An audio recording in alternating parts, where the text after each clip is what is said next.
lot of time, but I just wanted to do this with the time I do have using Ample Guitar. Check out my video on Ample Guitar.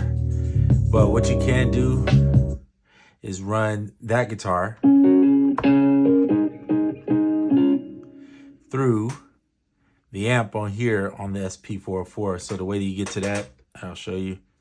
Just go Shift External Source. There's an input feature, Input Effects, and then you'll click in and then turn over to Guitar Amp Sim. And the Twin, I like the Twin. You could use the JC, which is a jazz chorus amp, like a JC 120.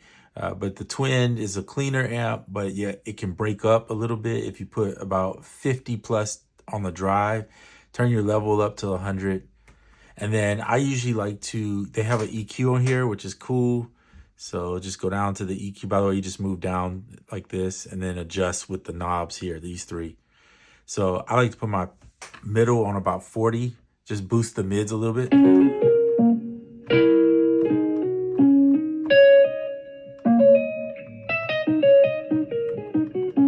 And the guitar I'm using is a humbucker, so it's got a little more push to it, but it also is gonna, while it can break up because it can push more with the magnets, it's also gonna be clean enough to where you can still play.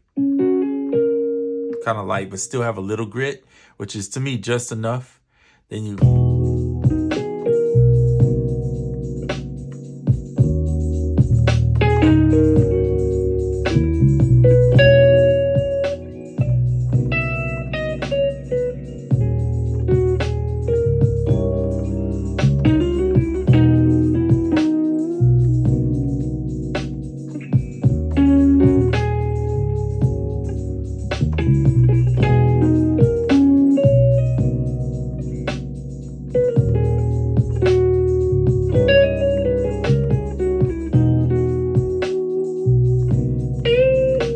this really doesn't really want to bend there, but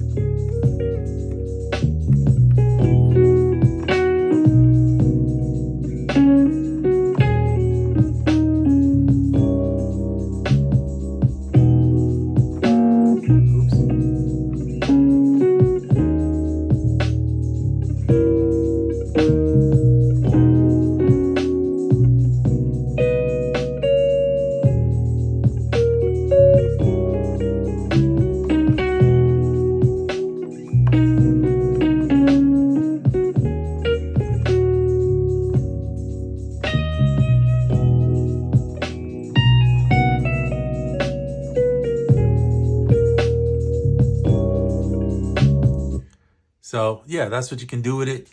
One day, maybe one day, at some point, iOS will get some nice guitars like that, like Ample guitars where they sound really good, in my opinion. I use them almost every track I make. I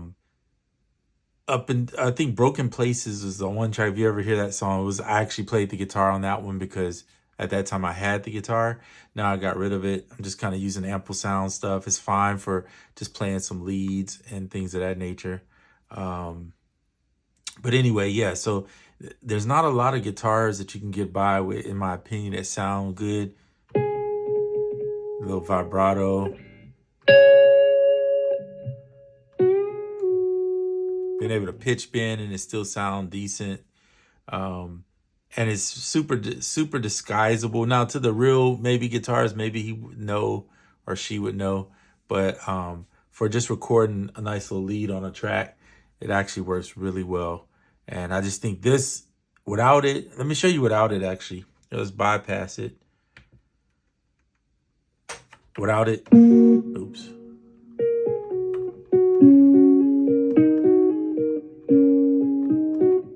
So it sounds okay, it sounds good.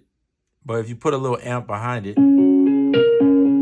that little bit of grit and distortion that you get, the other way I would say to do it if you don't want to do that amp would be like a warm saturator maybe. Where you could use it and put some drive in it, maybe.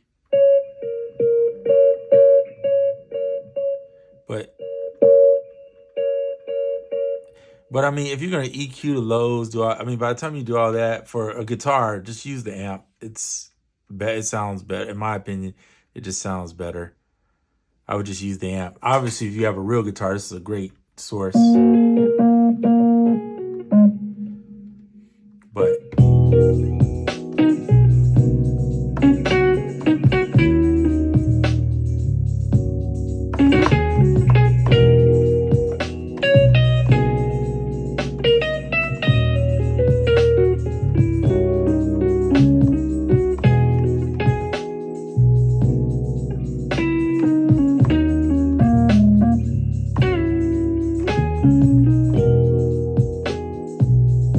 so there you have it.